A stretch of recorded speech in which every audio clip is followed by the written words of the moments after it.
اب میں بغیر کسی تاخیر کے حضرت الاستاذ حضرت مولانا امیر مسعود علی صاحب رحمت اللہ علیہ کے چھوٹے صاحبزادے جو اس وقت ہمارے مسجد کے امام بھی ہیں، نماز بھی پڑھاتے ہیں، چند منٹوں کے لیے میں انہیں مائک پر دعوت دیتا ہوں کہ تشریف لائیں اور گھریلو زندگی مولانا کی کیا تھی۔ باہر تو ہر ایک دوسرے کو جانتا ہے۔ حضور علیہ السلام نے ارشاد فرمایا کہ سب سے بڑا اچھا انسان اور سب سے اخلاق مند کون ہے؟ جس کا معاملہ اس کے گھر والوں سے سب سے زیادہ اچھا ہو۔ میں مولانا معروف صاحب، عزیزہ مولانا معروف صاحب قاسمی دامت برکاتہم سے گزارش کرتا ہوں کہ وہ چند منٹوں کے لیے مائک پر تشریف لائیں اور اپنی معروضات پیش فرمائیں۔ السلام علیکم ورحمۃ اللہ وبرکاتہ۔ نحمده ونصلي على رسوله الكريم أما بعد، أعوذ بالله من الشيطان الرجيم، بسم الله الرحمن الرحيم، خلق الموت والحياة ليبلوكم أيكم أحسن عملا، صدق الله العلي العظيم۔ قابل صدر احترام اسٹیج پر موجود علماء کرام اور محبین عظام اور میرے سامنے بیٹھے ہوئے سامعین کرام، سب سے پہلے اللہ وحدہ لا شریک لہ کا شکریہ ادا کرنا چاہتا ہوں۔ شکریہ ادا کرنے کے بعد آپ حضرات کا بھی شکریہ ادا کرنا چاہتا ہوں کہ آپ حضرات نے اپنی مصروفیات کو پس پشت ڈال کر اس تعزیتی مجلس میں تشریف فرمائی کہ تاکہ ہماری دلجوئی اور تسلی ہو سکے۔ والد محترم ہم سب کے درمیان تقریباً 68 سالہ زندگی گزارے۔ اس 68 سالہ زندگی میں کٹک شہر والے اور تمام اڑیسہ والے ان کے اوصاف سے، ان کے اخلاق سے، ان کے خوبی سے واقف تھے، لیکن والد محترم کی جو گھریلو زندگی تھی ان سے ہم نے کیا سیکھا؟ والد محترم سے ویسے تو ہم نے بہت کچھ سیکھا، لیکن جو ان کی گھریلو زندگی تھی، والد محترم کا معمول تھا، بلکہ یہ کہنا غلط نہیں ہوگا کہ وہ ان 3 چیزوں کے لیے عملی نمونہ تھے۔ سب سے پہلی چیز والد محترم کی یہ تھی کہ میرے والد محترم نماز کی تاکید کرتے اور نماز کی پابندی کرتے، کہ جب نماز کا وقت قریب آتا، مؤذن اذان دیتا تو حیران اور پریشان ہو جاتے کہ میں کس طرح وضو کروں گا، کس طرح نماز پڑھوں گا۔ اب یہ سوچتے ہوں گے کہ وہ اس محلے میں امام تھے، امام کے لیے نماز کی پابندی کرنی کوئی مشکل بات نہیں ہے، لیکن جب والد محترم نے مسجد آنا بند کر دیا، گھر میں نماز پڑھنے لگے، اس وقت بھی نماز کی پابندی کرتے تھے۔ جس طرح اذان ہوتی تو فوراً نماز کے لیے تیار ہو جاتے، اور ہم نے جس طرح ان کو صحت کی حالت میں نماز پڑھتے ہوئے دیکھا، اسی طرح بیماری کی حالت میں بھی ہم نے ان کو نماز پڑھتے ہوئے دیکھا کہ کبھی ان کی کوئی نماز قضا نہیں ہوئی، چاہے وہ سفر میں رہیں، چاہے وہ گھر پہ ہوں۔ اسی طرح نماز خود پڑھتے تھے اور دوسروں کو بھی تاکید کرتے تھے کہ نماز کا وقت ہو گیا، تیاری کر لو۔ مجھے ابھی بھی یاد ہے کہ ہم اتنے بڑے ہو گئے، اگر کسی وقت کی نماز ہم سے چھوٹ جاتی تھی تو میرے والد محترم ہم کو ابھی بھی ڈانٹ لگاتے تھے کہ تم نماز کی پابندی کیوں نہیں کرتے ہو۔ ہمارے یہاں پہ آپ حضرات کے سامنے ہمارے مربی، ہمارے چچا بھی موجود ہیں، ہمارے مربی، ہمارے ماما بھی موجود ہیں۔ آپ حضرات ان سے بھی معلوم کر سکتے ہیں، جب وہ ہمارے گھر پہ بھی جاتے تھے، کبھی عید کا موقع ہوتا تھا، بقرعید کا موقع ہوتا تھا، یا جمعے کا دن ہوتا تھا، تو ان سے پوچھتے تھے کہ تم نے نماز کس مسجد میں ادا کی اور تم نے نماز کس امام کے پیچھے پڑھا اور اس امام نے کون سی آیت تلاوت کی۔ اور ہمارے بڑے بھائی حضرت مولانا میر محفوظ علی صاحب قاسمی بھی موجود ہیں، ان کے 2 صاحبزادے بھی یہاں موجود ہیں۔ بیماری کی حالت میں ان دونوں کو آواز لگاتے اور ان دونوں کو پکڑ کر مسجد جاتے اور مسجد میں کھڑے ہو کر نماز پڑھتے۔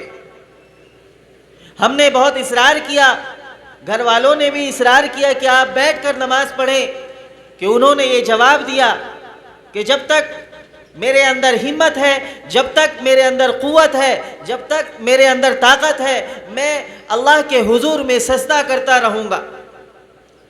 یہ ان کی ہمت تھی، اور نماز کے بہت پابند تھے، بلکہ تہجد بھی پابندی کے ساتھ پڑھتے تھے۔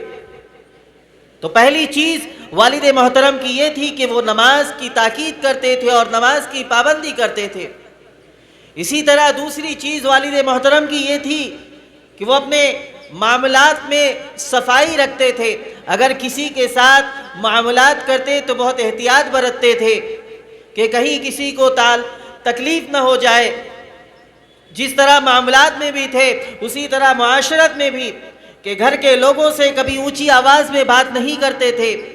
گھریلو زندگی میں کوئی بھی مہمان گھر پہ آتا تو اس کا خندہ پیشانی سے استقبال کرتے تھے، بہت خوشی سے اس کا استقبال کرتے تھے، اس کے پیچھے اپنا پیسہ لٹا دیتے تھے کہ میری وجہ سے میرے مہمان کو کسی چیز کی تکلیف نہ ہو۔ تو یہ والد محترم کی تربیت تھی، یہ والد محترم کی تعلیم تھی کہ ہم سے بھی وہ یہ کہا کرتے تھے کہ مہمان پر خوش دلی سے خرچ کیا کرو اور معاملات اپنا لوگوں سے صاف رکھا کرو اور لوگوں سے خندہ پیشانی سے یعنی ہنستے ہنستے ملا کرو، اور کسی کو تکلیف نہ دو، کسی سے قرضہ نہ لو، کیونکہ یہ بولتے تھے ہم کو کہ قرضہ جو ہے محبت کو ختم کر دیتی ہے۔ اس لیے وہ ان سب چیزوں سے خود بھی رکتے تھے اور ہم لوگوں کو بھی ان سب چیزوں سے بچنے کی ترغیب دیتے تھے۔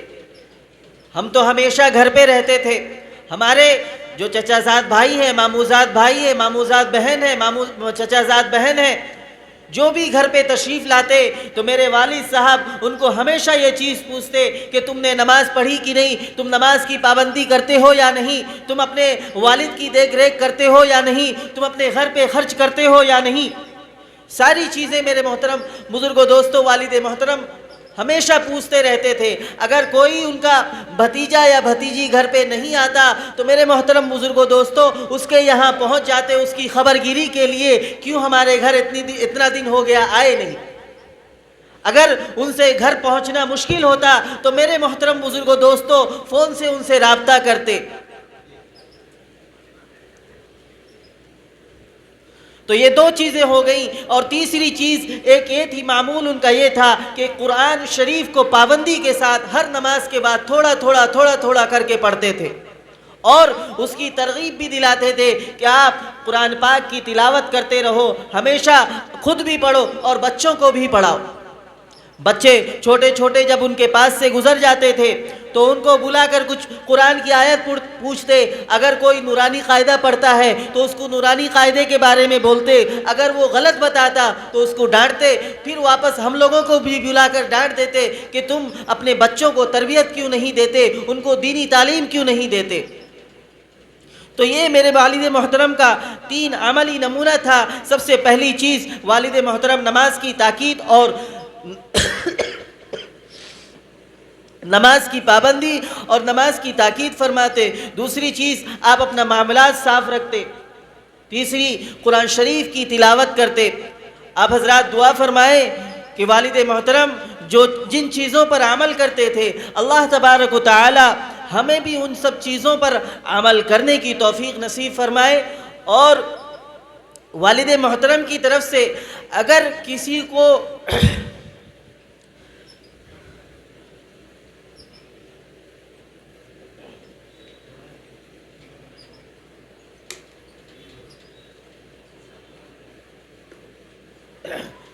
تکلیف پہنچی ہوگی یا کوئی بھی دشواری پیش آئی ہوگی تو ان کو اپنے دل سے معاف کر دیں۔